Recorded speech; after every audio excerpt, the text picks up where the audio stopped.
Malayalam serial പ്രവർത്തകരുടെ സംഘടനയായ ആത്മയ്ക്ക് മറുപടിയുമായി ചലച്ചിത്ര അക്കാദമി ചെയർമാൻ പ്രേംകുമാർ. സീരിയലുകൾ എൻഡോസൾഫാനാണെന്ന പരാമർശത്തിലാണ് മറുപടി.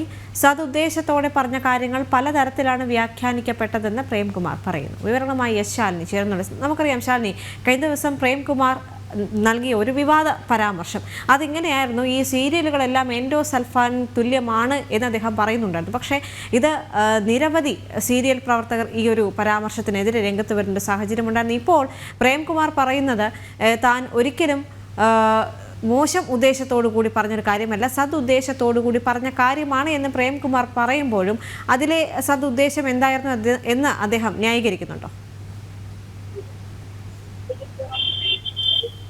ദേവിക സൂചിപ്പിച്ചതുപോലെ തന്നെയാണ് കഴിഞ്ഞ ദിവസമാണ് ചില യോഗത്തിലും ഒപ്പം തന്നെ ചില മാധ്യമങ്ങൾക്ക് മുൻപിലും വലിയ രീതിയിൽ വിമർശനം സിനിമാ മേഖലയും ഒപ്പം തന്നെ സീരിയലുകൾ അടക്കമുള്ള കാര്യങ്ങളിൽ വിമർശനം പ്രേംകുമാർ ഉന്നയിച്ചത്. ചലച്ചിത്ര അക്കാദമി ചെയർമാനാണ് അദ്ദേഹം അത്തരത്തിലുള്ള പരാമർശം നടത്തിയത്.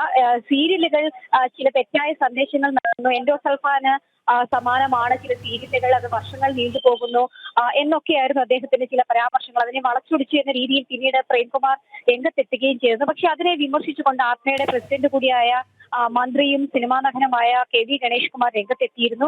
ഒരു ഉന്നത പദവിയിൽ ഇരുന്നു കൊണ്ടും ചലച്ചിത്ര അക്കാദമി ചെയർമാൻ സ്ഥാനത്ത് ഇരുന്നു കൊണ്ടും അദ്ദേഹം പറയാൻ പാടില്ലാത്ത കാര്യങ്ങളാണ് പറഞ്ഞത് എന്നൊരു വിമർശനമായിരുന്നു അന്ന് KV ഗണേഷ് കുമാർ ഒരു തുറന്ന കത്തിലൂടെ ആത്മയ്ക്ക് വേണ്ടി എഴുതുകയും ചെയ്തത്. ഇതിലാണ് ഇപ്പോൾ പ്രേംകുമാർ ഇത്തരത്തിലൊരു പ്രതികരണം നടത്തിയിട്ടുള്ളത്.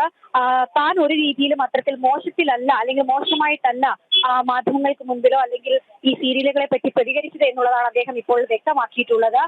തുറന്ന കത്ത് അയച്ചത് മാധ്യമങ്ങളിലൂടെയാണ് താൻ അറിഞ്ഞത്. ഒപ്പം തന്നെ മാധ്യമപ്രവർത്തകരുടെ ചോദ്യത്തിന് മറുപടിയായി 10 വർഷങ്ങൾക്ക് മുൻപ് ഇത് സംബന്ധിച്ച് താൻ പറഞ്ഞൊരു നിലപാടാണ് എൻഡോസൾഫാൻ എന്നത്, അത് ഇപ്പോഴും ആവർത്തിക്കുന്നുണ്ട് എന്നുള്ളതാണ് അദ്ദേഹം പറയുന്നത്. അത് മാത്രമല്ല, സതുദ്ദേശത്തോടെ തന്നെ താൻ പറഞ്ഞ കാര്യങ്ങൾ പലതരത്തിലാണ് വ്യാഖ്യാനിക്കപ്പെട്ടത്.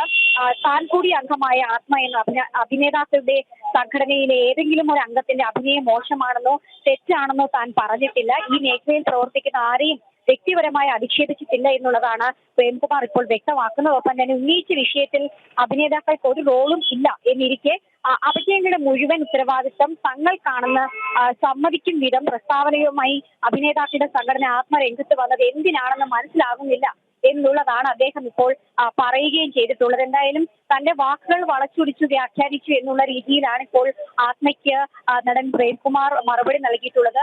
ചലച്ചിത്രമേള അടക്കം ആരംഭിക്കാനിരിക്കുന്ന സാഹചര്യത്തിലാണ് സിനിമാ മേഖലയിലെയും സീരിയൽ മേഖലയിലെയും ചില പ്രവർത്തകർ ഇത്തരത്തിൽ അങ്ങോട്ടും ഇങ്ങോട്ടും തർക്കങ്ങൾ നടത്തുന്നത് എന്നുള്ളതാണ് ഏറ്റവും ശ്രദ്ധേയമായിട്ടുള്ള കാര്യം. അതിനിടയിലാണ് തുറന്ന കത്തുമായി മന്ത്രിയും ആത്മ പ്രസിഡന്റ് രംഗത്തെത്തുന്നത്. അതിന് മറുപടിയുമായി വീണ്ടും ഒരു കത്തിലൂടെ പ്രേംകുമാർ തുറന്നടിക്കുകയായിരുന്നു. ദേവിക, ഈ മേഖലയിലുള്ളവരെ അധിക്ഷേപിക്കുന്നില്ല എന്ന് പ്രേംകുമാർ പറയുമ്പോഴും ആ മേഖലയെ തന്നെ തെറ്റായി വ്യാഖ്യാനിച്ചത് പ്രേംകുമാർ തന്നെയാണ്. എന്തായാലും അദ്ദേഹത്തിന്റെ മറുപടി എത്രത്തോളം തൃപ്തികരമാണ് എന്നുള്ള കാര്യത്തിൽ വരും ദിവസങ്ങളിൽ ആത്മയിൽ നിന്ന് തന്നെ പ്രതികരണങ്ങൾ ഉണ്ടാകുമെന്ന് പ്രതീക്ഷിക്കുകയാണ്. എസ് ശാലിനിയാണ് വിശദ വിവരങ്ങൾ നൽകിയത്.